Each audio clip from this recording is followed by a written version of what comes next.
부인, 어찌 이런 마음을 먹었단 말이오? 어찌하여? 방 안에서 서신을 읽은 선비는 밖으로 뛰쳐나와 사또에게 말하였고, 사또는 다급히 포졸들에게 명을 내렸습니다. 지금부터 이 산을 샅샅이 뒤져서라도 한씨 부인을 찾는다. 알겠는가?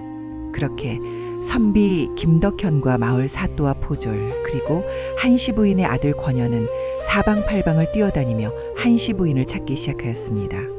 허나 아무리 찾아도 그녀의 모습이 보이지 않자 모두가 포기하려던 순간 한씨 부인의 아들 권현이 대금을 연주하기 시작했습니다.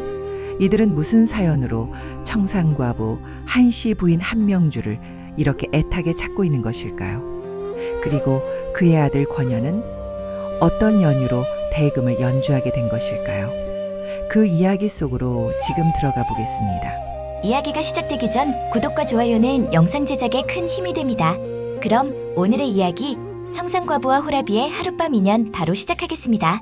조선 중기 경기도 용문산 인근의 산길, 깎아자른 듯한 절벽과 울창한 수풀이 어우러진 이 길은 아무리 건장한 산이라 하더라도 쉽사리 지나기 어려운 곳이었습니다. 더군다나 해가 뉘엿뉘엿 기울어 어둠이 내려앉기 시작하면 이 산길은 더욱 위험천만한 곳으로 변하곤 하였죠. 그런 산길을 한 선비가 걸어가고 있었습니다.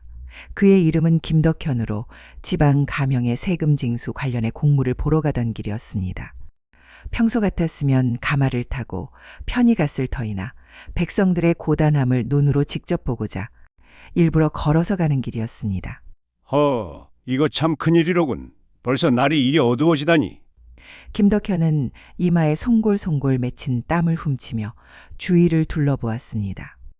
해가 완전히 저물어 사방이 어두워지고 있었고 다리는 천근만근 무거웠습니다.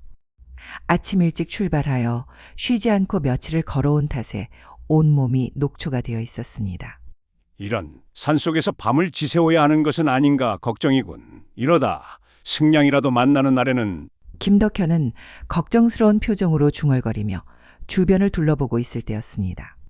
저 멀리 산중턱에서 희미한 불빛이 보였습니다. 김덕현은 자신이 잘못 본 것인가 하여 눈을 비비며 다시 한번 그곳을 바라보았습니다. 그것은 틀림없이 초가집에서 새어나오는 작은 불빛이었습니다. 역시 하늘이 나를 버리지 않으셨구나. 저기로 가봐야겠군. 김덕현은 반가운 마음에 발걸음을 재촉하였습니다. 지친 다리에 힘을 주며 산길을 올라가니 작은 초가집이 눈에 들어왔습니다. 담장도 변변찮은 소박한 초가집이었으나 지금의 그에게는 궁궐보다 더 반가운 곳이었습니다. 김덕현은 초가집 앞에 서서 조심스레 문을 두드렸습니다. 이 오너라, 아무도 안 계시오? 지나가는 나그네인데 밤이 깊어 하룻밤 묵어가도 되겠소? 그가 문을 두드리는 순간 안에서 갑자기 문이 벌컥 열렸습니다. 김덕현은 깜짝 놀라 뒤로 한 발짝 물러섰고 열린 문 앞에는 한 여인이 서 있었는데 그녀 또한 놀란 표정으로 그를 바라보고 있었습니다. 아니, 이 밤중에 누구십니까? 여인은 놀랐는지 멈칫하며 물었습니다. 그녀의 눈에는 실망과 당혹감이 교차하고 있었고 마치 누군가를 기다리고 있는 듯한 표정이었습니다. 김덕현은 그제야 자신의 행색을 돌아보았습니다. 온종일 걸어온 탓에 도포는 먼지투성이었고 얼굴에는 땀 자국이 가득하였습니다. 갓도 삐뚤어져 있었으니 영락없는 떠돌이 거지 선비꼴이었습니다. 이런, 송구하오. 깜짝 놀라셨겠구려. 김덕현은 황급히 갓을 바로잡으며 말하였습니다. 실은 호조의 공무를 보러 가명으로 가던 길인데 날이 저물고 다리가 풀려 더 이상 걸을 수가 없소이다. 혹시 하룻밤만 머물러도 되겠소? 여인은 잠시 김덕현을 위아래로 훑어보았습니다. 비록 행색은 남노하였고 인상이 능글맞아 보이기는 하였으나 나쁜 사람처럼 보이지는 않았습니다. 말투 또한 양반의 품격이 느껴졌기에 그녀는 잠시 망설이다가 고개를 끄덕였습니다. 그럼 잠시 들어오시지요. 변변찮은 곳이오나 하룻밤만 쉬었다 밤이슬을 피해 가시지요. 고맙소. 정말 고맙소이다. 김덕현은 연신 고개를 숙이고는 밝은 미소를 지으며 집 안으로 들어갔습니다. 집안은 작고 소박하였으나 정갈하게 잘 정돈되어 있었습니다. 방 한켠에는 바느질 도구가 놓여 있었고 부엌에서는 은은한 된장 냄새가 풍겨왔습니다. 김덕현은 방 안을 둘러보며 슬쩍 눈치를 살폈습니다. 아무리 봐도 남정네의 물건이라고는 눈을 씻고 찾아봐도 없는 것이 이 집에는 여인 혼자 사는 것 같았습니다. 여인은 김덕현에게 자리를 권하고는 부엌으로 향하였습니다. 잠시 후 그녀는 보리밥에 된장, 나물 몇 가지가 올려진 소박하지만 정갈한 밥상을 들고 들어왔습니다. 산중에 변변치 않은 형편이라 대접을 하지 못해 송구합니다. 이거라도 드시고 기운을 차리시지요. 아니요, 모른 이에게 이런 후한 대접을 해주시다니 너무 감사하오. 김덕현은 연신 감사의 말을 하며 밥상 앞에 앉았습니다. 온종일 굶다시피 한 터라 밥 한 술 뜨자마자 눈이 번쩍 뜨여 허겁지겁 밥을 먹기 시작하였습니다. 여인은 그런 김덕현을 말없이 바라보다가 슬며시 부엌으로 가서는 탁주 한 사발을 가지고 왔습니다. 먼 길 오시느라 고생하셨을 터이니 탁주 한 사발 하시면서 숨 좀 돌리시지요. 오호, 이런 귀한 것을 너무 고맙소 부인. 김덕현의 얼굴에 환한 미소가 번지며 탁주 한 사발을 받아들고는 단숨에 들이켰습니다. 시원한 탁주가 목구멍을 타고 내려가자 온몸의 피로가 싹 풀리는 듯하였습니다. 아, 좋구나. 이렇게 좋은 탁주는 한양에서도 맛보기 힘도. 과찬이십니다. 그저 흔한 탁주일 뿐인 것을요. 여인은 담담하게 대답하였고 김덕현은 슬쩍 그녀의 얼굴을 살펴보았습니다. 곱고 단정한 용모에 차분한 분위기를 지닌 여인이었습니다. 나이는 이제 부록이 되어 보였고 얼굴 어딘가에는 깊은 시름이 서려 있는 듯 보였습니다. 김덕현은 밥을 다 먹고 나서 탁주를 홀짝이며 넌지시 물었습니다. 그런데 부인, 이 깊은 산 중에 홀로 사시는 것이요. 김덕현의 물음에 여인은 잠시 멈칫하더니 이내 아무렇지도 않은 듯 담담하게 대답하였습니다. 지금은 혼자 지내고 있습니다. 지금은이라. 부인 바깥 양반은 어디 출타 중이요? 김덕현의 물음에 여인의 표정이 살짝 굳어지는 듯 하더니 잠시 창밖을 바라보다가 낮은 목소리로 말하였습니다. 오래전에 세상을 떠났습니다. 아, 이런. 그렇구려. 미안하오. 김덕현은 뒤늦게 자신이 쓸데없는 질문을 한 것을 깨닫고 머리를 긁적였습니다. 허나 그는 또다시 능글맞은 표정을 지으며 말을 이었습니다. 그러면 부인은 과부란 말씀이요? 김덕현의 실없는 물음에 여인은 아무런 표정 변화 없이 고개를 끄덕였습니다. 그렇습니다. 김덕현은 해맑은 표정으로 탁주를 한 모금 더 들이키고는 그녀의 눈치를 잠시 살피더니 분위기가 어색해진 듯하자 그는 얼른 화제를 돌렸습니다. 아, 그러고 보니 아직 성함도 여쭙지 못했소. 나는 한양 사는 김덕현이라 하오. 저는 한명주라 합니다. 한명주라. 좋은 이름이오. 김덕현은 탁주를 한 잔 더 따르더니 고개를 끄덕이며 말을 이었습니다. 실은 나도 호랍이라오. 덤덤한 듯 말하는 김덕현을 보며 한명주는 살짝 놀란 듯 말을 이었습니다. 그러하십니까? 그렇소. 혼인한 지 얼마 되지 않아 부인이 회임을 하였고 뱃속에 아이를 낳다가 그만 세상을 떠났소이다. 김덕현은 그때의 일이 떠오르는 것인지 잠시 말을 멈추었다가 씁쓸한 미소를 지었습니다. 아이와 부인이 함께 세상을 떠났소. 그 일이 있은 지 벌써 10여 년이 지났소이다. 덤덤한 듯 이야기하였으나 김덕현의 표정만 보아도 얼마나 힘든 시간을 보낸지 알기에 한명주의 눈에는 안타까운 빛이 스쳤습니다. 그런 슬픈 일이 있으셨군요. 허허, 이 또한 모두 다 지난 일이오. 김덕현은 탁주를 한 잔 더 들이키며 말하였습니다. 그의 얼굴에는 어느새 능글맞은 미소가 번져 있었습니다. 처음에는 부인과 아이를 따라 이승을 떠날까도 생각했었소. 허나 어찌어찌 살다 보니 오늘까지 이렇게 살아있게 되었소. 어떻게 마음을 고쳐먹었습니까? 한명주가 조심스레 물어보자 김덕현은 잠시 생각에 잠기다가 말하였습니다. 부인의 얼굴을 떠올려 보았소. 그런데 말이오, 부인이 저승에서 나를 보면 호되게 혼낼 것 같다는 생각이 들더군. 당신 왜 벌써 왔소? 아직 할 일도 많은데 라면서 말이오. 한명주는 김덕현의 말에 살짝 웃음이 났으나 얼른 입을 가렸습니다. 그래서 생각을 고쳐먹었소. 살아서 백성들을 위해 남은 여생을 바치자고 말이오. 그렇게 열심히 살다 보니 나이에 비해 빠르게 출세하여 조정에서 호조부의 참의까지 올랐소. 참으면 정산품 당상관이 아니십니까?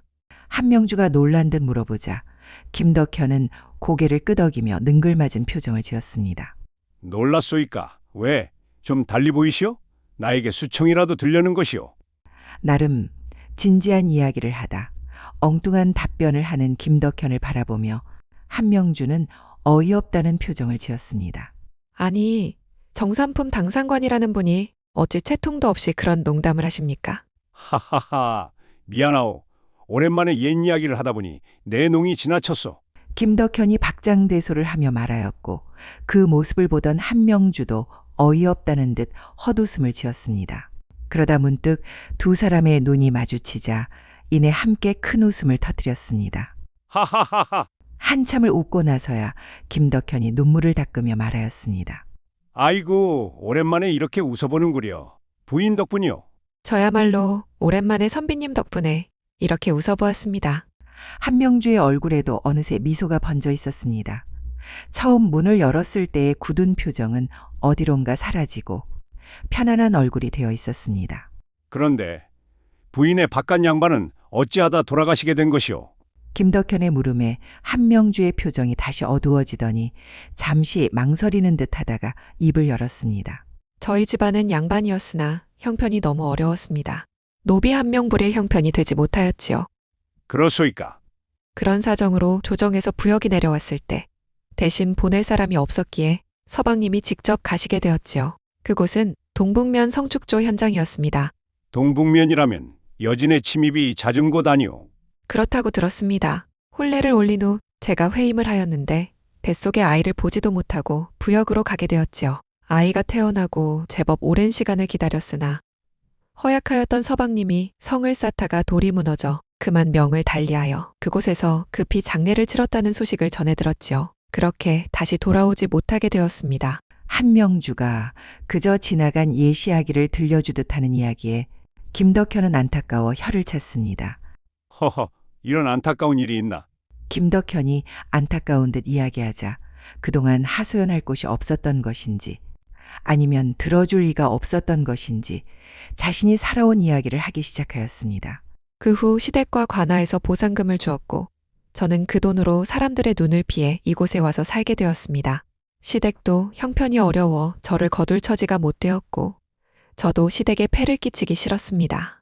김덕현은 고개를 끄덕이며 부인의 말을 듣고 있었고 문득 그의 머릿속에 한 가지 궁금한 것이 떠올랐습니다. 그런데 부인, 아까 문을 열 때 누군가를 기다리는 듯한 표정이었는데 혹시 자식을 기다리는 것이오? 김덕현의 질문에 잊고 있던 것이 생각난 듯 한명주의 눈에 그리움이 어렸습니다. 아들이 하나 있습니다. 권현이라 하지요. 오호, 아들이 있으시군. 그런데 어딜 간 것이오? 그 아이도 부역에 끌려갔습니다. 한명주가 씁쓸한 듯 먼 곳을 바라보며 이야기하자 김덕현의 뇌리에 무언가 불길한 예감이 들어 물었습니다. 부역이라니? 설마 그대의 서방이 목숨을 잃은 그 동북면을 말하는 것은 아니겠죠? 맞습니다. 아버지가 부역에서 세상을 떠났건만 아들마저 같은 곳으로 가게 되었지요. 한명주의 목소리에는 깊은 원망이 서려 있었고 김덕현은 무언가 생각난 듯 말하였습니다. 잠깐, 내가 호조에 있어서 정확하게는 듣지 못했으나 이제 거진 동북면 성곽 보수가 끝나간다고 들었소이다. 그것이 정말입니까? 그렇소. 그러고 보니 아까 부인이 문을 벌컥 연 것이 혹시 우리 현이가 올 때가 다 된 듯하여 기다리고 있었습니다. 김덕현은 고개를 끄덕였습니다. 그제야 처음 문을 열었을 때 한명주의 실망스러운 표정이 이해가 되었습니다. 아들이 돌아오는 줄 알고 달려나왔으나 웬 낯선 선비가 서 있었으니 얼마나 실망스러웠을까요? 헌데 한 가지 걱정되는 것이 있어.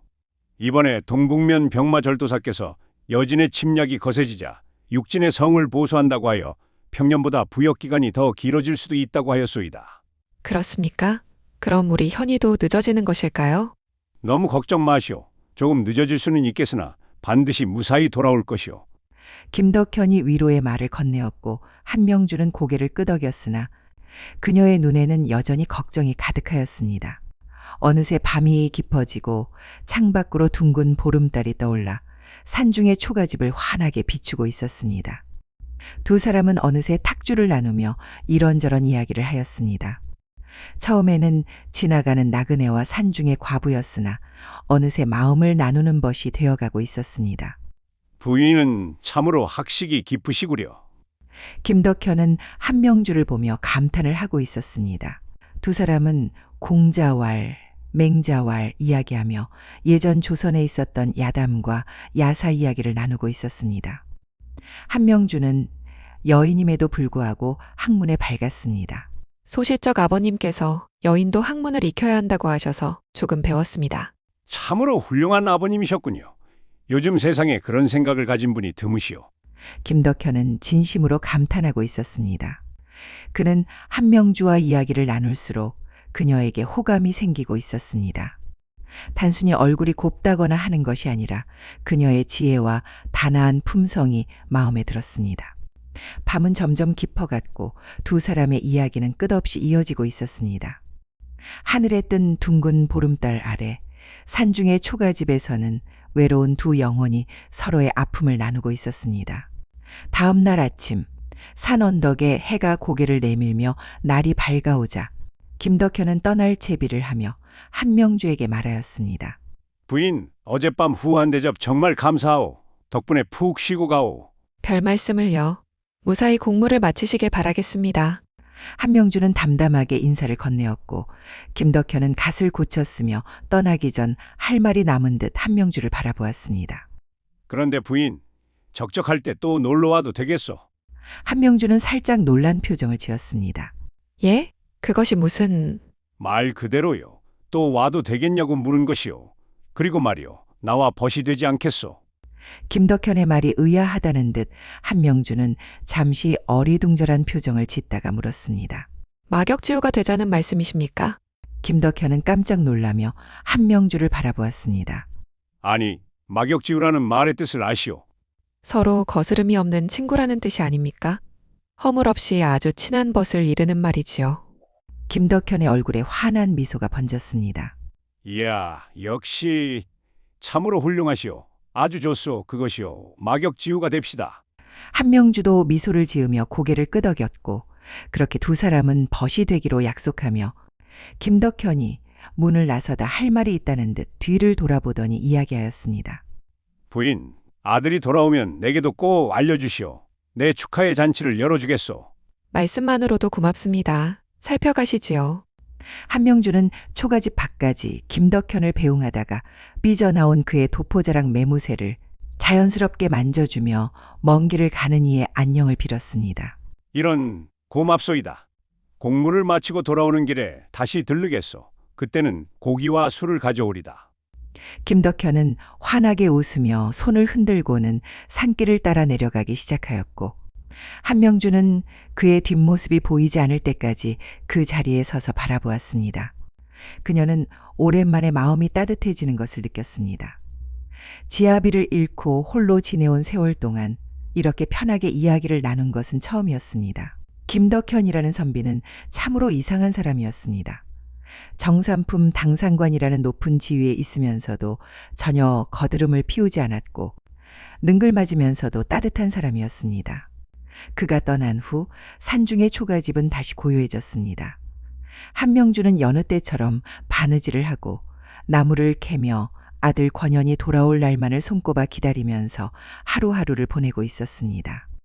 그런데 사람의 일이라는 것이 뜻하는 대로만 흘러가지는 않는 법이었습니다. 김덕현 선비가 한명주 부인의 초가집을 떠나던 그날 마을 안악 서넛이 수다를 떨며 봄나무를 캐러 산에 오르고 있었습니다. 아이고, 오늘 날씨 참 좋구먼. 나물이 쑥쑥 올라왔을 거요. 그러게 말이여. 며칠 전에 비가 와서 땅이 촉촉하니 산나물들이 아주 잘 자라 있을 것이야.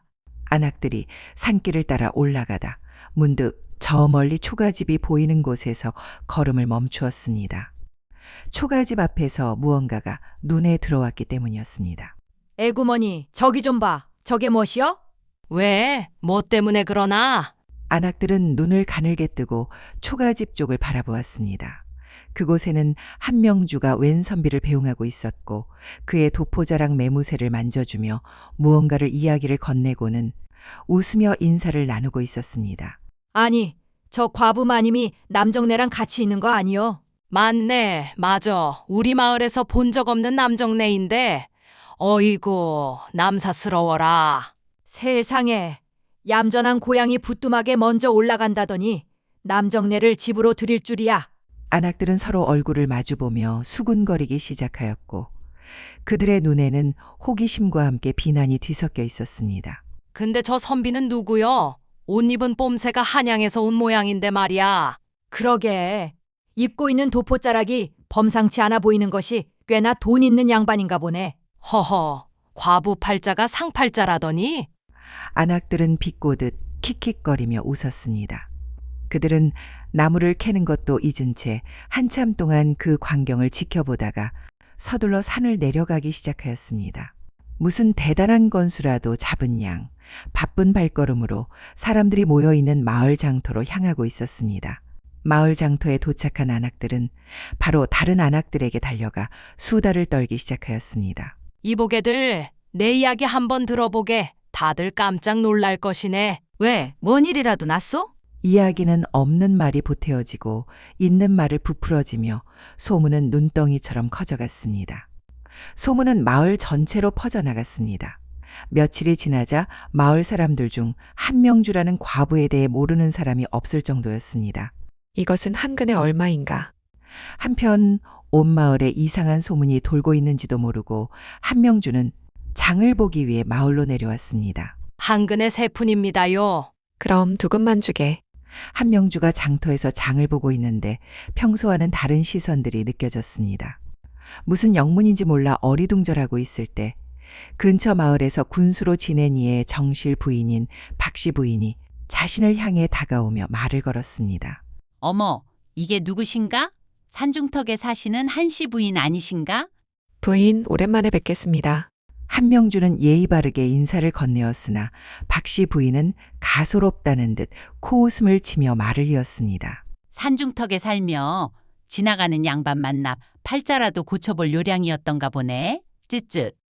박씨 부인이 하는 말에 안 그래도 주변의 안악들이 하는 말이 신경 쓰였던 한명주의 얼굴이 순식간에 붉어지며 표정이 굳어졌습니다. 그것이 지금 무슨 말씀이십니까? 호호호, 모르시는 척 하시는가? 온 마을이 다 아는 일인데 박씨 부인은 무슨 재미난 일이라도 생긴 듯이 입을 가리고 웃었고 주변에서 이야기하던 안악들도 동조를 하듯 킥킥거리고 있었습니다. 팔자가 사나워 과부가 되었으면 응당 수절이나 할 것이지 어찌 남정네를 집에 들여 밤을 지새운단 말인가? 어찌 재미는 좀 보았는가? 저는 그런 적 없습니다. 어찌? 그런 말로 모욕을 주시는 것입니까? 말을 거두시지요. 한명주가 단호히 말하였으나 박씨 부인은 그녀의 이야기는 들리지 않는다는 듯 더 큰 목소리로 말을 이어갔습니다. 없긴 뭐가 없어? 여러 사람이 똑똑히 봤다는데 아침에 어떤 선비가 당신 집에서 나오는 걸 보았다더군. 오해를 하시는 듯합니다.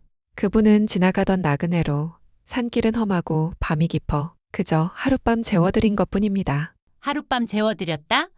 그래, 어떻게 재워드렸는지 몹시도 궁금하구만. 호호호. 박씨 부인의 말에 주변 안악들이 낄낄거리며 웃고 있었고 한명주는 모멸감과 치욕을 느꼈으나 이를 악물고 참았습니다. 여기서 화를 내면 더 큰 소문이 날 것이 뻔하였기 때문입니다. 저는 더 이상 할 말이 없으니 이만 가보겠습니다. 한명주는 가만히 고개를 숙이고 돌아서려 하였으나 박씨 부인이 그녀의 앞을 막아서며 빈정거렸습니다. 어디? 내가 아직 말이 끝나지도 않았는데 예의 없이 가려는 것인가? 비켜주시지요, 부인. 더는 부인과 할 말이 없습니다. 과부면 과부답게 조용히 살 것이지. 행실이 그래서야 양반 체면을 다 망치고 다니니 하는 말이 아닌가? 박씨 부인의 목소리가 높아지자 장터의 사람들이 하나 둘 주변으로 모여들기 시작하였습니다. 저는 아무 잘못도 하지 않았습니다. 비켜주시지요. 한명주가 단호하게 말하였으나 박씨 부인 또한 물러서지 않았습니다. 말이야 쉽지. 과부가 남정네를 집에 들였는데 어찌 그리도 떳떳한가? 잘못 알고 계신 것이라 말씀드렸습니다. 그리고 부인이 상관할 일은 아닌 듯합니다. 한명주의 목소리도 높아지기 시작하자 박씨 부인은 성미를 참지 못하고 소리를 질렀습니다. 서방도 없이 산골짜기에 숨어 사는 주제에 감히 내게 대드는 것이야? 박씨 부인이 불같은 성미를 참지 못하고 한명주의 옷을 잡아채자 그녀는 깜짝 놀라 뒤로 물러서며 그녀의 손을 뿌리쳤습니다. 채통을 지키시지요. 뭐라? 감히 니까짓게 뭐라고 나에게 훈계질이야?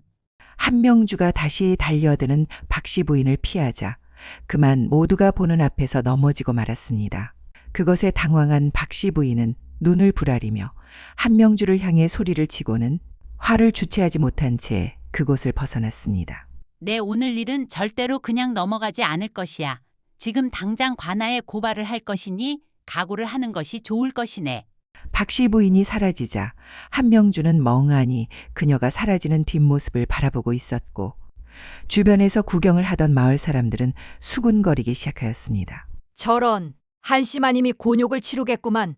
군수마님 성깔이 장난 아닌데 이 일을 어쩌나. 쯧쯧쯧. 그러게 그냥 넘어가지는 않을 터인데 돌봐주는 이 한 명 없는 분이 어쩌나. 한명주는 더 이상 그 자리에 있을 수가 없어 장을 보지도 못한 채 황급히 산으로 돌아갔습니다. 집에 돌아온 한명주는 아무런 잘못을 하지 않았는데 이런 일을 당해야 하는지 알 수 없어 억울하고 분하여 한참을 울었습니다. 어찌 다들 나에게 이러는 것인가? 내가 무엇을 그리도 잘못하였다고 이런단 말인가? 그녀는 흐느끼며 중얼거렸습니다. 김덕현이라는 선비를 만난 것이 죄가 되었습니다. 지나가는 나그네에게 하룻밤 잠자리를 내어준 것뿐인데 그것이 이런 큰 화를 부를 줄은 꿈에도 몰랐습니다. 한편 한양에서는 김덕현이 열심히 호조의 정무를 보고 있었습니다. 그는 오랜만에 좋은 벗을 만난 듯하여 한명주와의 만남을 떠올리며 기분 좋은 미소를 짓곤 하였습니다. 허허, 참으로 훌륭한 분이었지. 여인의 몸으로 그렇게 학식이 깊다니.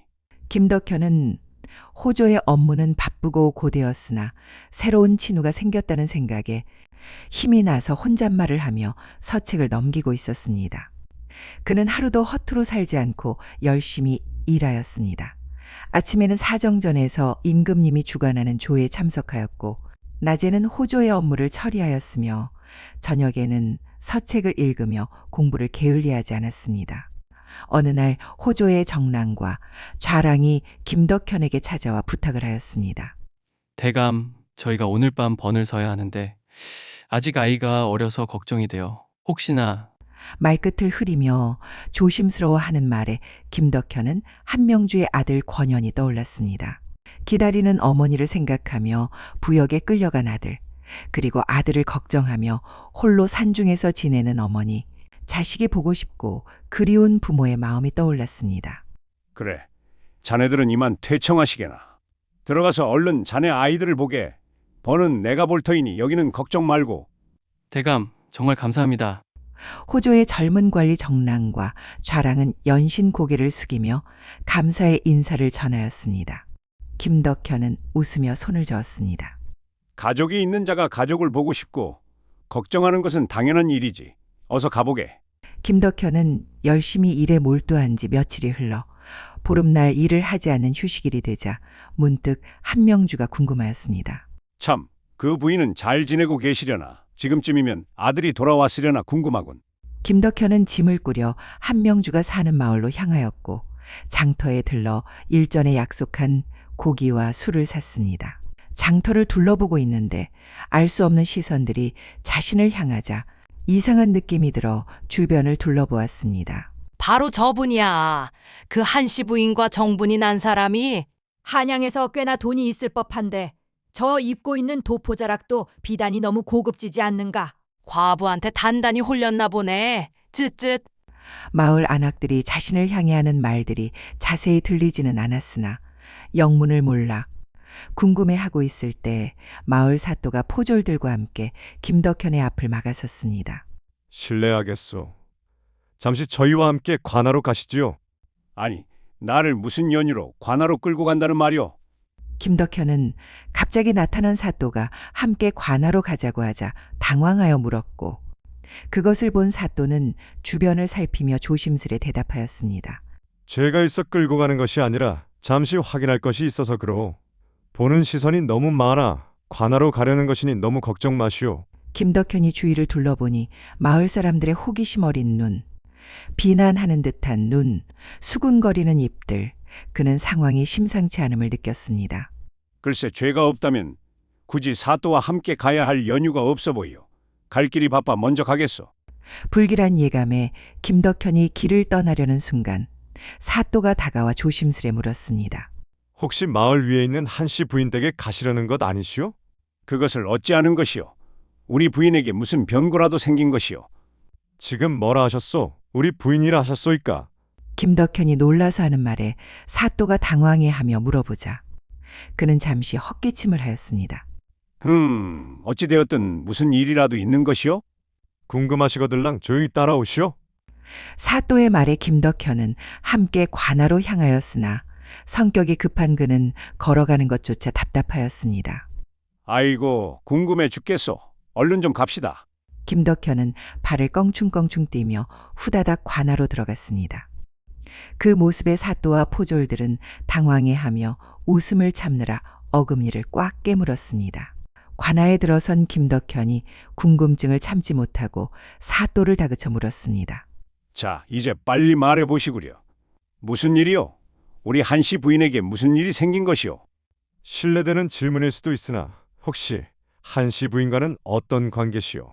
내가 얼핏 듣기로는 한씨 부인의 지아비는 오래전에 세상을 떠났다고 들었소.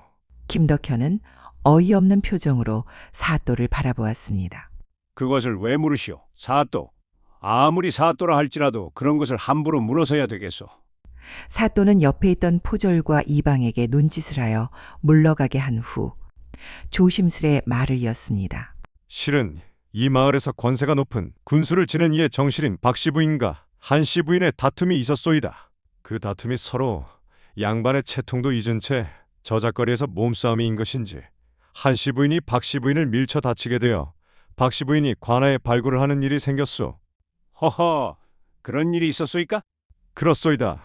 그 사건을 처음부터 조사하다 보니 선비께서 연루되어 계신 것 같아 여쭤보는 것이오. 사또가 진지한 표정으로 그동안 자신이 알게 된 것을 일러주었습니다. 마을 안악들이 산에 오르다가 선비님과 그 한씨 부인이 하룻밤을 보내고 나오는 것을 보았다는 이야기를 듣고 시작된 다툼인 듯하여 이리 관하로 부른 것이오. 김덕현은 그제서야 마을에 들어서면서부터 느꼈던 것이 무엇 때문인지 알게 되었습니다. 이런, 우리 부인이 나 때문에 마음고생이 심했겠구려. 방금 또 우리 부인이라고 하셨소? 정말 선비님이 한씨 부인의 지압이란 말이오? 아니요, 나는 부인의 서방이 아니라 그저 부인의 버시자 동무라오. 전혀 예상치 못한 말을 듣게 된 사또는 어리둥절한 표정으로 말을 얼버무렸습니다. 그건 또 무슨 말이오? 김덕현이 체념한 듯 저고리 안쪽에서 호패를 꺼내어 내밀었고 호패를 받아든 사또는 눈이 휘둥그레졌습니다. 정산품 이상 당상관들이 지니고 다니는 상아로 만든 호패로 거기에는 이렇게 새겨져 있었습니다. 정산품, 호조참회, 김덕현, 갑자년 9월 8일 한성부 인부동. 사또는 그의 신분이 자신의 육품 품계보다 훨씬 높은 정산품, 호조, 참후, 당상관이라는 것을 알고 깜짝 놀라 예를 갖추어 고개를 숙였습니다. 대감 몰라뵈어 송구하옵니다. 하하, 아닐세. 실은 내가 가명으로 세금 징수건으로 가던 중에 이곳을 지나다가 밤이 깊어질 듯하여 산중턱 초가집에 하루 머무르게 되었고 그때 도움을 받은 곳이 한씨 부인의 집이었다네. 그런데 나도 호랍이이고 한씨 부인도 과부라 서로 아픔을 이야기하다 마음이 상통하여 친한 벗이 되자고 내가 말하였다네. 그제야 모든 것을 알게 된 사또는 허무맹랑한 이야기가 마을 사람들의 입방아에 올랐음을 깨달았습니다. 대감, 말씀해 주셔서 감사합니다. 제가 한씨 부인과 박씨 부인의 다툼에 대한 송사는 잘 처결하도록 하겠습니다. 그리하게. 그리고 한씨 부인의 아들이 이제 부역에서 돌아올 때가 되지 않았는가? 돌아오면 자네가 잘 좀 챙겨주게. 한씨 부인의 팔자가 얼마나 기구한가? 소인 또한 한씨 부인이 안타까워 바로 박씨 부인의 편을 들지 않고 이렇게 자초지종을 알기 위해서 대감께 결례를 범하였습니다. 송구합니다. 아닐세. 자네같이 양쪽의 의견을 들어주는 목민관이 조선 팔도에 있다면 주상 전하께서도 마음 놓으실 것이네. 부끄럽습니다. 앞으로 더욱더 백성들의 고단함을 살피겠사옵니다. 고맙네. 그럼 난 이만 나의 친우인 한씨 부인에게 가겠네. 그 말을 함과 동시에 정삼품, 당상관의 채통은 어디 갔는지 추노꾼이라도 된 듯 김덕현은 후다닥 뛰어서 한명주를 보기 위해 관할을 빠져나갔습니다. 사또의 명으로 한켠에 물러나 서로 대화를 나누던 이방과 포졸은 김덕현이 다시 쏜살같이 뛰어가는 모습을 보고 넋이 나간 모습으로 쳐다보았습니다. 사또, 저 사람은 양반이 맞답니까? 대체 채통도 없이. 아주 멋지고 훌륭한 분이지 않은가? 사또의 말에 이방과 포졸들은 도무지 이해할 수 없다는 황당한 표정을 하며 그를 쳐다보았습니다. 사또의 눈은 초롱초롱한 존경의 빛으로 김덕현이 사라져가는 뒷모습을 바라보고 있었습니다. 추노꾼에게 쫓기는 것도 아닌데 한시도 쉬지 않고 걸음을 내달려 한명주의 집에 도착한 김덕현은 초가집의 문을 두드렸습니다. 그런데 한명주가 한 번에 나오지 않자 마을에 있었던 일로 힘들어하고 있다는 것을 느끼고 힘차게 문을 열고 안으로 들어갔습니다. 이보시게 부인, 내가 왔네. 김덕현이 큰 소리로 말하며 집으로 들어오자 한명주는 멍한 표정으로 앉아있다. 그를 맞이하였습니다. 선비님 오셨습니까? 어찌 이 늦은 시각에 오시게 된 것입니까? 사실 일찍 이 마을에 도착하였는데 잠시 볼 일이 있어 일이 늦었소. 그가 하는 말에 한명주는 다시 무거운 표정을 하며 말을 이었습니다. 사또와 함께 관하로 가신 것을 알고 있습니다. 아니, 벌써 그렇게 빠르게 그대의 귀에도 소식이 전해졌는가? 허참, 이곳 마을의 소식은 파발이나 봉화보다 빠르구먼. 관하에서는 별일 없으셨는지요? 사또가 나를 존경의 눈빛으로 감동한 듯 보고 있었소. 예? 그 무슨 자다가 봉창 두드리는 소리란 말입니까? 한명주의 말에 김덕현은 잠시 주춤하더니 박장대소하였습니다. 하하하, 이보시게, 자네 그런 말도 할 줄 아는가? 역시 오래 살고 볼 일일세. 김덕현의 말에 한명주도 어이가 없다는 듯 헛웃음을 지었습니다. 여튼 되었습니다. 시장하시지요. 밥을 내어올 터이니 조금만 기다려 주시지요. 그렇게 두 사람은 다시 함께 식사를 하며 이런저런 대화를 나누게 되었습니다. 김덕현은 밥을 먹다 말고 한명주를 뚫어지게 쳐다보며 물었습니다. 이보게, 자네 혹시 회자정리란 말을 아는가? 한명주는 김덕현의 이보게라는 느끼한 말투와 느닷없이 회자정리라는 말의 뜻을 아는지 물어보는 말에 고개를 갸우뚱하며 답을 하지 않고 잠시 동안 그의 얼굴을 바라보았습니다. 만나는 사람은 반드시 헤어짐이 있다는 말 아니겠습니까? 이 야심한 시각에 그것도 이 깊은 산중턱 초가에서 왜 그런 말을 하시는 것입니까? 김덕현은 감탄한 듯 입에서 밥알이 튀어나오며 양반 채통 또한 집신 버려둔 것처럼 큰 소리로 말하였습니다. 이야, 역시 이래야 내 동무지. 그래, 그것이요. 하하하. 그러다 한명주의 눈치를 한번 살핀 후 말을 이었습니다. 고맙소.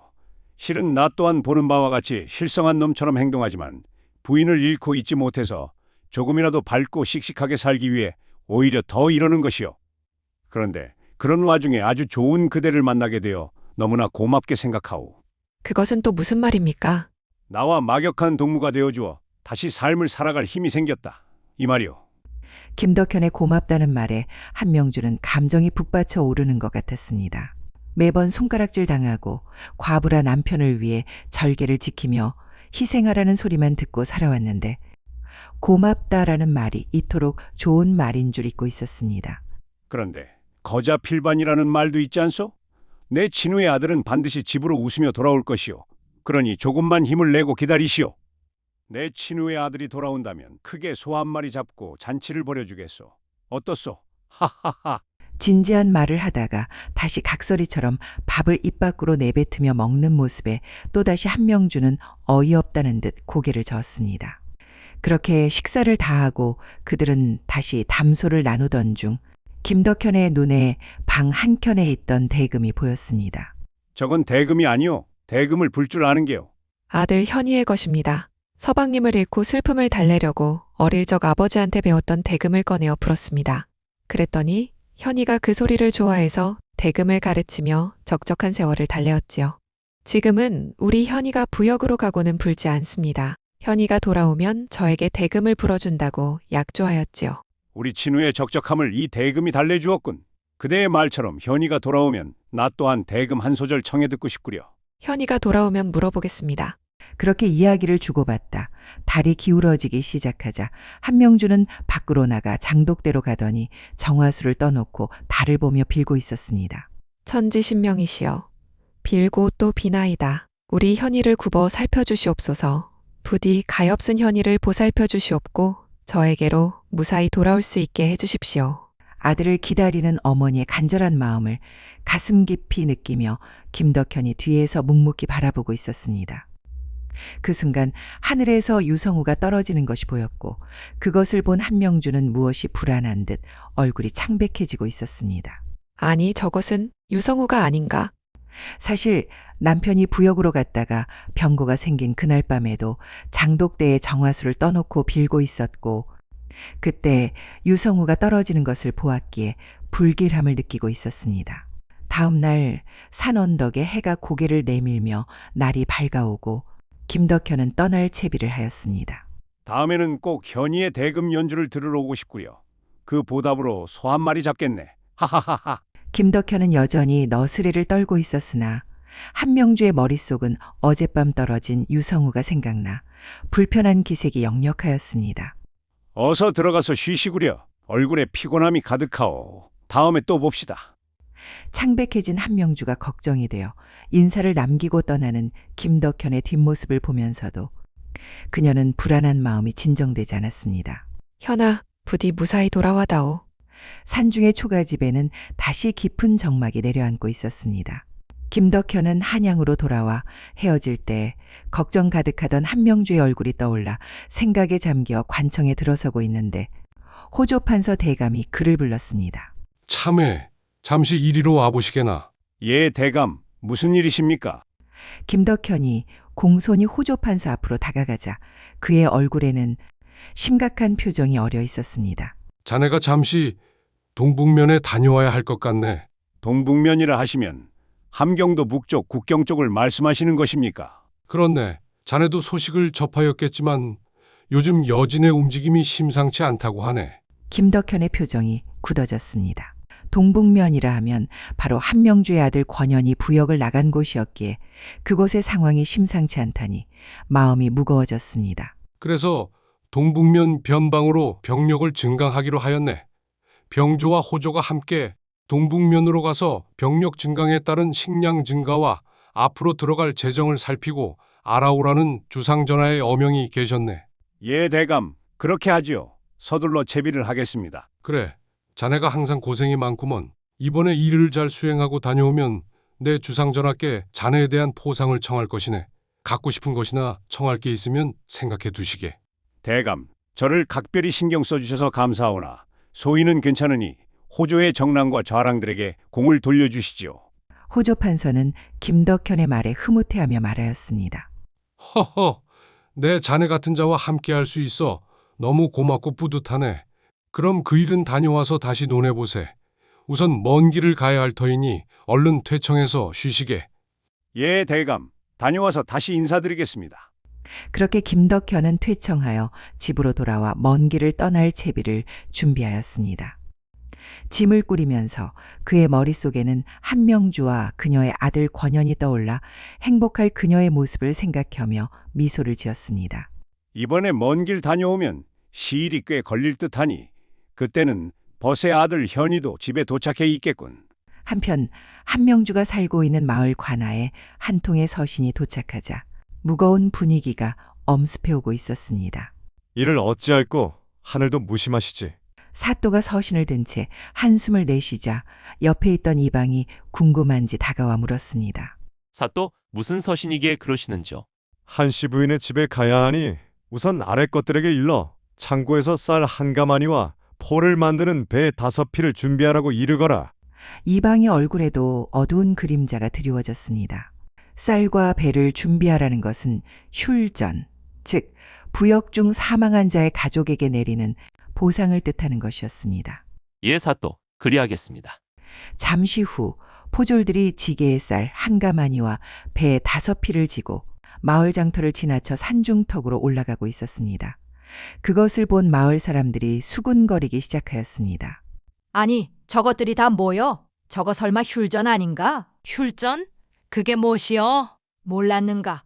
부역으로 끌려가서 돌아오지 못하면 남은 가족들에게 내리는 것이지. 아이고 이런. 그럼 누가 세상을 떴다는 말인가? 아이고, 산으로 가는 것을 보니 한씨 부인 댁으로 가는 모양일세. 그 마님도 참으로 팔자가 드세구만. 아들 하나 달랑 있는 것을. 어찌 지아비도 아들도 부역으로 잃는다는 말인가? 괜시리 입방아를 떨던 것이 미안해지네 그려. 마을 사람들은 일전에 재미삼아 나누던 이야기가 미안한지 안타까운 눈으로 휼전을 들고 가는 사또의 행렬을 보았고 그들은 곧 한명주의 집 앞에 당도하였습니다. 밖에서 들려오는 소리에 한명주가 뛰어나갔으나 사또와 함께 온 쌀 한 가마니와 배 5필이 보여 털썩 주저앉아 버렸습니다. 설마 아니지요? 아닐 것입니다. 사또는 망연자실하여 앉아있는 한명주 앞으로 다가가 고개를 숙였습니다. 면목이 없소. 이 나라를 대신해서 그대에게 고개 숙여 사과드리오. 이것이 어찌된 일입니까? 무엇 때문에 그들이 온 것인지 알고 있었으나 차마 믿고 싶지 않은 것인지 한명주가 떨리는 목소리로 물었습니다. 부인의 아들 권현이 야간에 성벽에 돌을 쌓다가 아니, 지금 농을 하시는 것이지요, 사또? 그럴 리가 없습니다. 아니, 믿을 수가 없습니다. 한명주가 고개를 세차게 흔들며 눈물을 흘리면서 이야기를 하자 사또와 주변에 있던 포졸들의 눈시울이 붉어지고 있었습니다. 부인, 나라에서 내리는 휼전이나 이것으로 그대의 슬픔을 달랠 수 없다는 것을 알고 있소. 현아, 우리 현이 이럴 수는 없습니다. 어찌 나에게 이러시면 안 되지 않습니까? 이깟 휼전이 다 무슨 소용이랍니까? 필요 없으니 내 아들을 돌려주시지요. 한명주가 울부짖는 소리가 산속을 울려 퍼지며 슬픔이 그곳을 덮치는 듯하였습니다. 사또가 달래려 하였으나 그녀는 그들을 물리고 안으로 들어가 버렸고 사또는 슐전을 내려놓고 무거운 발걸음을 돌릴 수밖에 없었습니다. 하늘은 어찌 이리도 무심하신가? 사또는 깊은 한숨을 내쉬며 산을 내려갔습니다.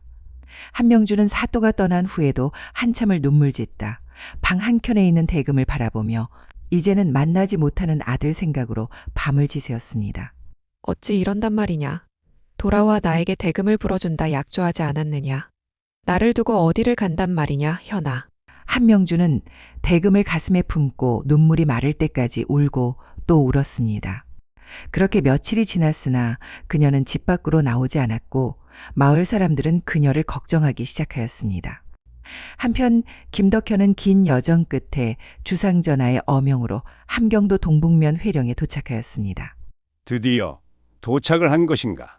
함경도 육진의 성축조 현장은 조선에서 사내라고 불리는 자들이 죄다 불려와 국경의 수비를 강화하기 위해 안간힘을 쓰고 있었습니다. 성벽을 쌓는 사람들, 돌을 나르는 사람들, 땅을 파는 사람들로 현장은 북적거렸습니다. 그곳에 목사로 보이는 자가 찾아와 김덕현 일행을 마중하였습니다. 대감 먼 길 오시느라 고생 많으셨습니다. 내가 먼 길 오는 것보다 이곳에서 조선을 지키느라 고생하는 그대들이야말로 정말 고생이 많소. 아닙니다, 대감. 대감처럼 저희 노고를 알아주시는 분이 있어서 기쁩니다.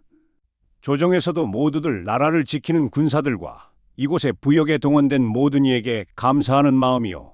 김덕현의 말에 목사는 감격한 표정을 지었습니다. 한양에서 온 고위 관리가 이렇게 따뜻한 말을 건네는 것은 드문 일이었기 때문입니다. 그렇게 하여 호조참의 김덕현은 병조에서 파견된 관리와 함께 추가 병력 증강에 따른 식량 증가와 그 식량에 따른 필요한 재정을 면밀히 파악하기 시작하였습니다. 그는 꼼꼼하게 장부를 살피고 현장을 돌아보며 필요한 것들을 기록하였습니다.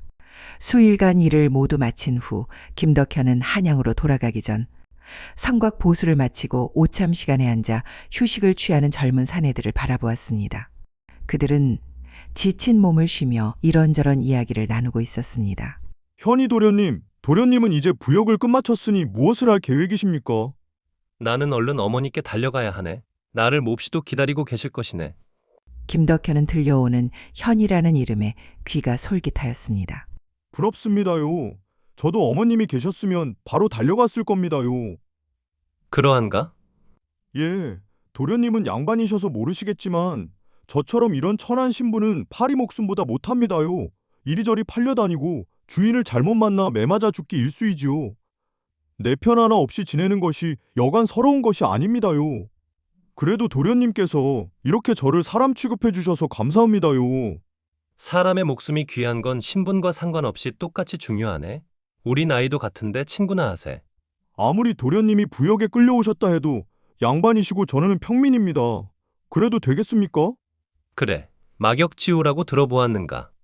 서로 거스름 없는 친구라는 뜻이라네. 허물 없이 아주 친한 친구 말이야. 자네는 그리고 내 생명의 은인이 아닌가? 막역지우라는 말을 듣는 순간 김덕현의 심장이 쿵 내려앉았습니다. 한명주와 나누었던 이야기를 되뇌이며 운명 같은 이끌림의 이야기를 나누고 있는 그들에게 다가갔습니다. 그 도련님이라는 자를 곰곰이 보니 어딘가 한명주를 닮은 구석이 있었습니다. 혹시 자네 이름이 무엇인가? 김덕현의 모습을 보고 두 사내는 자리에서 일어나 예를 갖추었습니다. 권현이라고 합니다. 김덕현의 눈이 휘둥그레졌습니다. 권현, 한명주의 아들 권현이었습니다. 소위는 꺽수라고 합니다요.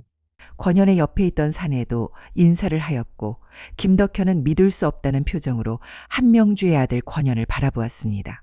자네가 권현이라고? 예, 그렇습니다. 대감께서 저를 아십니까? 자네 어머님은 혹시 배령골에 사는 한씨 부인 아닌가? 아니, 그걸 대감께서 어찌 아십니까? 자네가 권현이 맞다는 것인가? 그럼 자네 어머님의 함자가 한명주가 맞다는 말이겠군. 예, 맞습니다. 어머님의 함자이옵니다. 헌데 어찌 그러시는지. 갑자기 높은 신분의 양반이 다가와 자신을 아는 척하자 의아한 듯 바라보는 권현을 김덕현은 환한 미소를 지으며 바라보았습니다. 하하하, 그러한가? 그럴 줄 알았다네. 이렇게 만나다니. 혹시 저희 어머님의 외가 쪽 어르신 되십니까? 나는 말일세. 자네 어머니와 친누라네. 자네가 조금 전에 말한 막역지우 말일세. 그러하옵니까?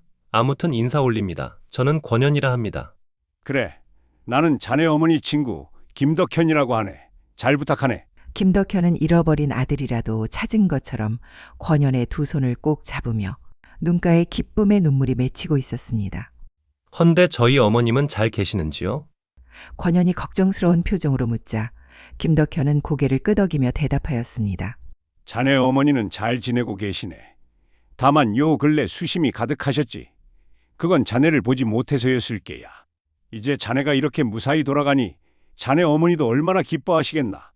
그렇습니까? 저도 어머니를 빨리 만나 뵙고 싶습니다. 오랜 부역 생활 동안 어머니가 얼마나 그리웠던지 이제 곧 만날 수 있다는 생각에 권현의 가슴이 벅차올랐습니다. 김덕현은 부역 관련 책임자에게 물어 권현의 부역이 끝났음을 알게 되었고 조정에서 함께 온 관원에게 보고하는 일을 따로 부탁하고는 권현과 함께 한명주가 기다리는 집으로 출발하였습니다. 자, 어서 가세. 자네 어머니가 목이 빠지게 기다리고 계시네. 길을 막 나서려는데 뒤에서 누군가 다급히 부르는 소리에 뒤돌아보니 권현과 함께 부역장에서 생사고락을 함께한 꺽수였습니다. 도련님, 대감마님. 부르는 소리에 잠시 기다리고 있자 힘들게 달려온 것인지 꺽수가 가쁜 숨을 헐떡이며 이야기하였습니다. 도련님, 저도 데리고 가주십시오. 소위는 갈 곳이 없습니다. 도련님을 모시겠습니다요.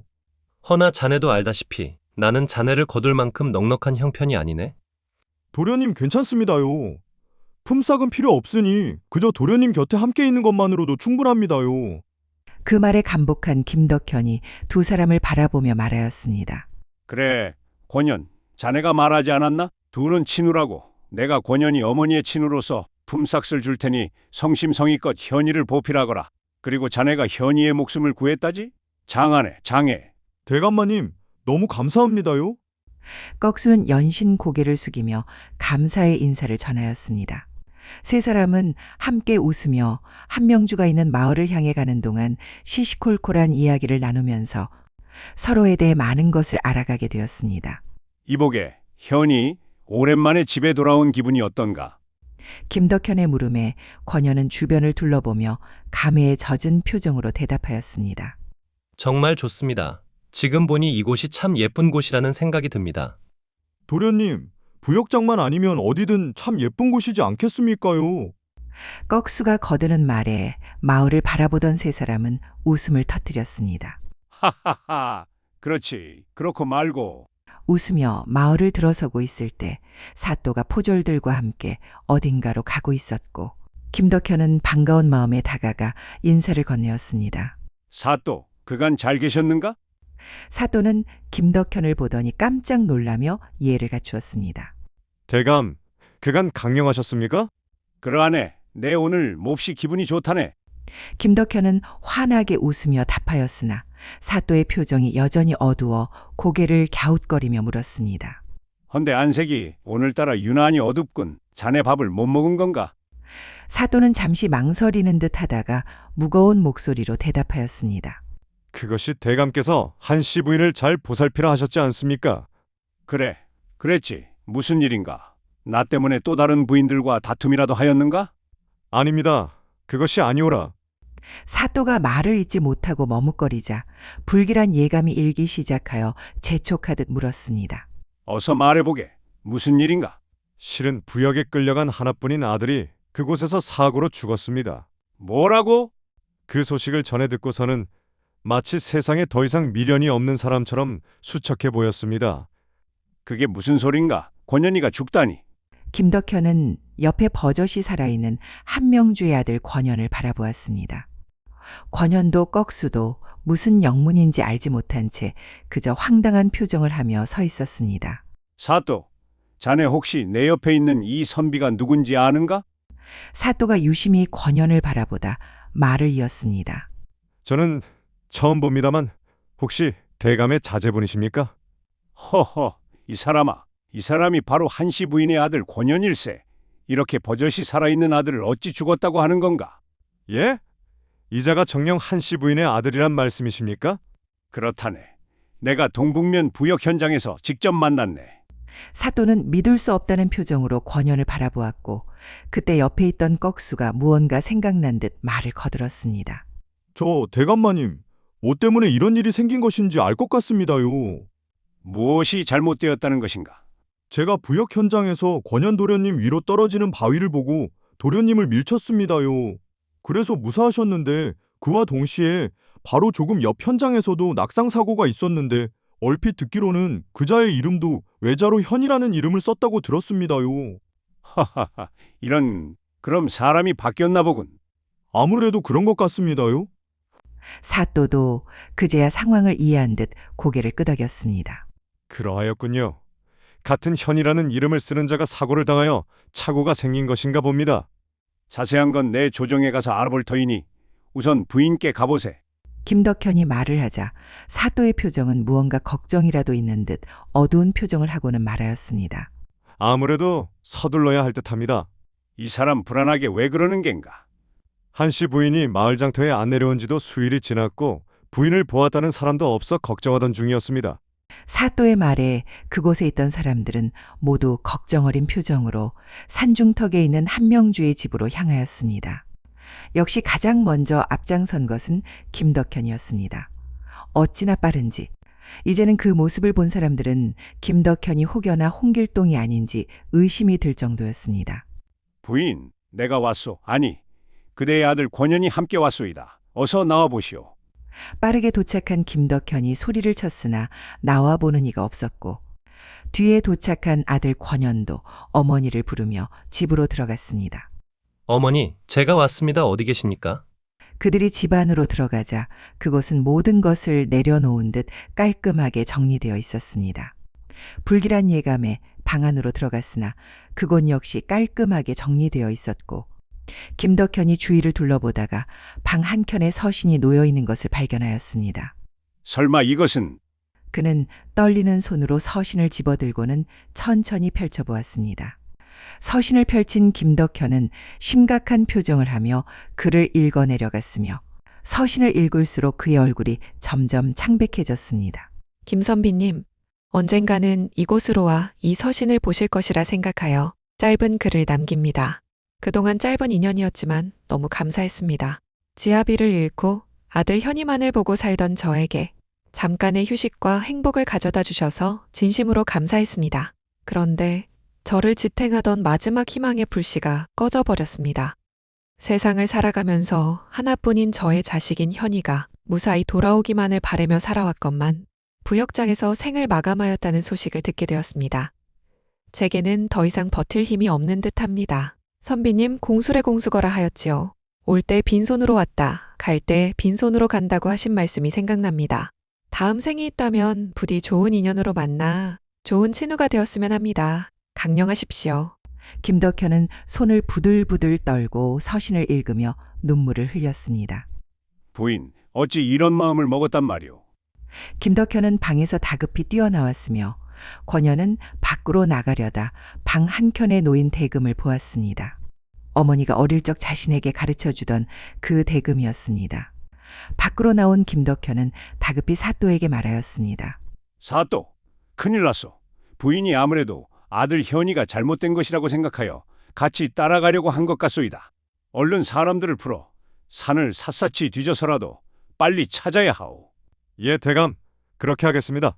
사또가 뒤따라온 포졸들에게 명하자 모두들 일제히 흩어져 한명주를 찾기 시작하였습니다. 지금부터 이 산을 샅샅이 뒤져 한씨 부인을 찾는다. 알겠는가? 찾는 자는 즉시 나에게 구하라. 한명주를 찾는 사람들의 소리가 산중에 울려 퍼졌으나 들려오는 답변이 없었습니다. 시간이 점점 흘러 해가 기울어지자 산속은 어둠이 내려앉기 시작하며 이미 지친 기색이 역력한 사람들은 한 곳에 모여들었습니다. 다들 어두운 표정으로 눈을 마주치지 못한 채 털썩 주저앉았고 권현은 땅바닥에 무릎을 꿇고 울고 있었습니다. 어머니 도대체 어디에 계십니까? 꺽수는 그런 권현의 옆에서 눈시울이 붉어져 있었고 사또는 김덕현에게 다가가 조심스럽게 말하였습니다. 해가 지고 있어 지금은 늦었으니 내일 다시 찾아보는 것이 어떻겠습니까? 지금 그게 무슨 소리인가? 늦은 밤 산이 얼마나 위험한 것을 모르는가? 밤을 새워서라도 산을 샅샅이 뒤져야 하네. 이러다 너무 늦으면 돌이킬 수 없는 일이네. 허나 대감, 너무 어두워지면 여기는 모두가 위험해지옵니다. 사내가 어찌 이따위 어둠을 두렵다 말하는 것인가? 여인인 부인은 얼마나 무섭겠는가? 김덕현은 자신이 억지를 부린다는 것을 알고 있었으나 그들을 돌려보내는 것은 부인을 포기하는 것 같아 그러지 못하고 있었습니다.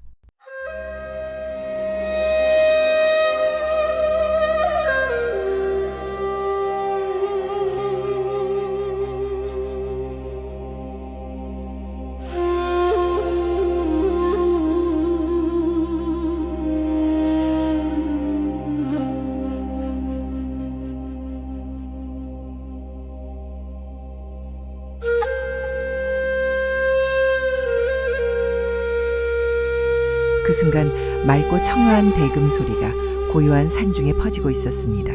모두가 고개를 돌려 소리가 나는 쪽을 바라보니 권현이 집을 나서며 들고 있던 대금을 불고 있었습니다.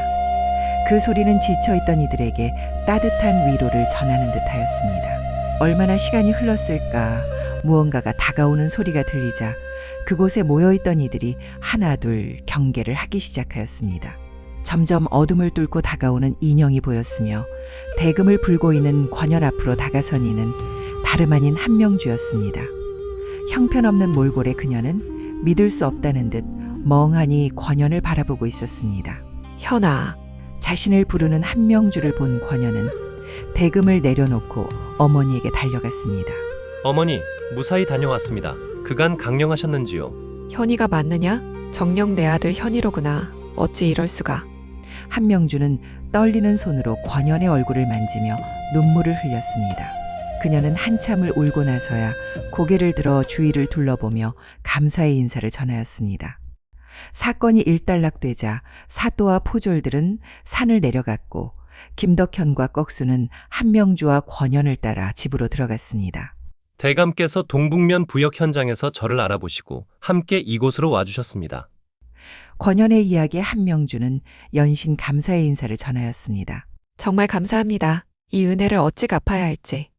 허허, 친우 사이에 무슨 은혜를 갚는다는 말이오. 그저 부인이 무사한 것만으로도 나는 기쁘오. 김덕현은 환하게 웃으며 말하였고 그 모습에 한명주도 미소를 지었습니다. 오랜만에 짓는 진심 어린 미소였습니다. 지친 몸을 이끌고 한명주는 아들을 위해 따뜻한 밥을 지어내었고 권현과 꺽수 그리고 김덕현도 늦은 저녁을 맛있게 먹으며 함께 하였습니다. 네가 현이를 살려주었다는 것을 들었다. 정말 고맙구나. 아닙니다요, 마님. 그저 제 할 도리를 다하였을 뿐입니다요. 오랜만에 집안에 웃음꽃이 피어났고 식사를 마친 후 김덕현은 밖으로 나와 별들이 총총 빛나는 밤하늘을 바라보고 있었습니다. 그때 한명주가 천천히 그의 곁으로 다가왔습니다. 감사합니다. 무엇을 말이오? 나도 저기 꺽수가 이야기하던 것처럼 그저 내 할 도리를 다했을 뿐이오. 그렇게 그들은 서로 고마운 마음으로 또 친우의 마음으로 서로를 위로하고 웃으며 대화를 나누었습니다. 밤하늘의 별빛은 유난히도 밝게 빛나고 있었습니다. 선비님, 왜 그러시오? 회자 정리를 하셨지요. 만남이 있으면 헤어짐이 있다고. 일전에 그리 말하였지요. 허나 거자필반이라는 말도 있다 하지 않으셨습니까? 떠난 자는 반드시 돌아온다고. 하하, 그렇소. 부인도 이제 그 말을 믿게 되었구려. 현이가 돌아오지 않았소. 예, 이제 믿습니다. 한명주는 미소를 지으며 하늘을 올려다보았습니다. 별똥별이 떨어지던 그날 밤의 불안함은 이제 사라지고 아들이 무사히 돌아왔으며 좋은 벗이 곁에 있었으니 더 이상 바랄 것이 없었습니다. 김덕현도 함께 하늘을 올려다보며 미소를 지었습니다. 한명주의 미소를 보니 자신도 덩달아 기분이 좋아졌습니다. 참, 내가 약속한 것이 있었지. 현이가 돌아오면 소 한 마리 잡아 잔치를 벌여주겠다고 하였는데 말이오. 네, 그건 괜찮습니다. 대감께서 이미 너무 많은 것을 해주신 것을요. 아니요, 약속은 지켜야 하는 법이오. 내일 당장 소를 한 마리 잡아 잔치를 열어야겠소. 이렇게까지. 가벼운 농담을 주고받으며 그렇게 밤은 깊어갔습니다. 산중의 초가집에는 오랜만에 따뜻한 온기가 감돌고 있었습니다. 다음 날 아침 김덕현은 조용히 일어나 집을 나섰고 뒤를 돌아보니 한명주가 환하게 웃으며 손을 흔들어주고 있었습니다. 그는 그녀의 웃는 모습을 보더니 방긋 웃으며 길을 잡아 한양으로 되돌아갔습니다. 김덕현이 변방의 일을 무사히 마치고 돌아오자 임금님은 그간의 공을 치하하기 위해 그를 편전으로 들게 하였습니다. 전하, 호조참의 김덕현이옵니다. 찾으셨다가 들었사옵니다. 그래, 자네가 호조에서 짐과 백성들을 위해 물심양면으로 애쓴 것을 알고 있네. 그래서 자네에게 보상을 하기 위해서 불렀네. 아니옵니다, 전하. 그저 소신이 맞는 위치에서 전하의 명을 받잡아 수행했을 뿐이옵니다. 하하, 자네 참으로 겸손하군. 그래서 자네가 자리를 비운 사이에 자네 아랫 관원들이 자네가 세운 공적을 치하하여 보상을 내려달라고 상소가 많이 올라왔더군. 그걸 알고 있었는가? 몰랐사옵니다, 전하. 그래, 내 자네에게 그간 조정과 백성을 위해 일한 공으로 은자 200냥과 노급을 하사하겠다. 성은이 만극하옵니다, 전하. 그래, 그리고 자네 혹시 나에게 정이 있으면 말해보게. 아니면 혹 필요한 것이 있는가? 전하, 정무에 관한 것이온데 한 말씀 올려도 되겠사옵니까? 그래, 무엇이든 말해보라. 전하, 다름이 아니오라 부역에 관한 것이온데 작금의 조선에서 사내로 태어나면 응당 부역을 짊어지게 되옵니다. 헌데 그 아비가 부역에 동원되어 사망하게 되면 그 아들은 면해주었으면 하옵니다. 김덕현의 말에 임금님은 골똘히 생각에 잠기다 그의 표정을 보니 무언가 사연이 있는 것 같아 되물었습니다. 그렇게 생각한 이유가 있는가? 허심탄히 말해보게. 김덕현은 그동안 한명주와 그의 아들 권현이 함께 겪은 일들을 빠짐없이 고하였습니다. 자네에게 그런 일이 있었는가? 그 부인도 참으로 딱하군. 그래, 내일 편전회의를 소집하여 그 안건은 자네 뜻대로 하겠네. 성은이 만극하옵니다, 전하. 김덕현은 임금님의 아련을 마치고 다시금 한시 부인의 집으로 향하였습니다. 젊은 시절 남편을 잃고 홀로 남은 아들을 키워낸 청산과부 한명주와 부인과 아이를 잃은 능글맞은 호랍이 김덕현은 막역지우로 함께 여생을 보내며 해로하게 되었고 훗날 권현은 김덕현의 조정의 장학원에 등용되어 정육품 장학원 전학으로 조정의 큰 행사 때마다 악공이나 악생들을 지휘하는 자가 되었습니다. 깊은 산속 외딴 초가에서 시작된 호라비 김덕현과 청상과부 한명주의 만남은 상처 입은 두 사람을 서로 알아보고 보듬어주며 남녀 성별을 떠나 진정한 막역지우로 거듭나는 운명적인 만남의 시작이었습니다. 아들을 잃을 뻔한 절망의 순간에도 김덕현의 헌신적인 도움과 한명주의 간절한 기다림은 기적을 만들어내었고, 이들의 따뜻한 마음은 한 가정의 행복을 넘어 나라의 법도까지 바꾸는 위대한 결실을 맺었습니다. 오늘도 영상을 끝까지 시청해 주셔서 진심으로 감사드립니다. 영상이 재미있고 즐거우셨다면 구독과 좋아요, 댓글 부탁드립니다. 앞으로도 보다 더 좋은 영상으로 인사드리겠습니다. 감사합니다. 백성들의 삶을 돌보는 게 진정한 군자의 도리라고 할 수 있지. 여봐라, 내 친히 백성들의 삶 속으로 들어갈 것이니 준비하거라.